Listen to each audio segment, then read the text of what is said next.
La réciproque du théorème de Thalès, maintenant, la condition supplémentaire, ça va être que les rapports sont égaux.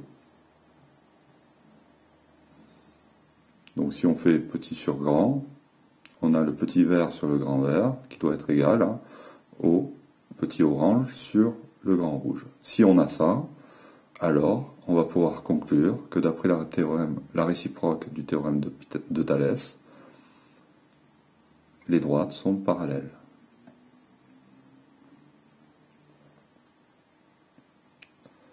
Et on peut, donc si on a des lettres, on a la même chose. Et si on a l'égalité des rapports, alors on a la même conclusion, évidemment.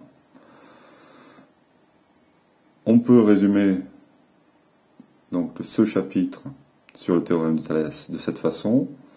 Ici, on a les deux configurations possibles. En rouge, j'ai mis que 5 points, ça veut dire qu'on ne peut avoir que 5 points dans une figure, dans une configuration.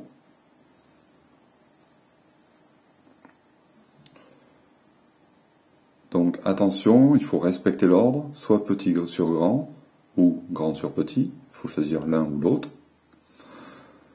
Et après, donc, tout dépend de ce que l'on veut montrer et ce que l'on a. Si on veut montrer une égalité de rapport, ou calculer un rapport, on va se servir du théorème de Thalès, mais il faudra qu'en plus d'une de ces deux configurations, on ait les droites bleues parallèles.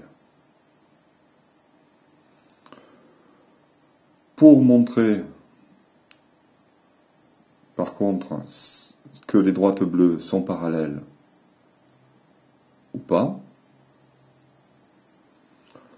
il va falloir donc calculer les rapports de longueur. Choisir petit sur grand, grand sur petit, et donc calculer, par exemple, AB sur AD d'une part, et AC sur AE d'autre part. S'il y a égalité des rapports, alors on dira que d'après la réciproque, les droites bleues sont parallèles. S'il n'y a pas égalité des rapports, d'après la contraposée, les droites bleues sont séquentes, c'est-à-dire ne sont pas parallèles.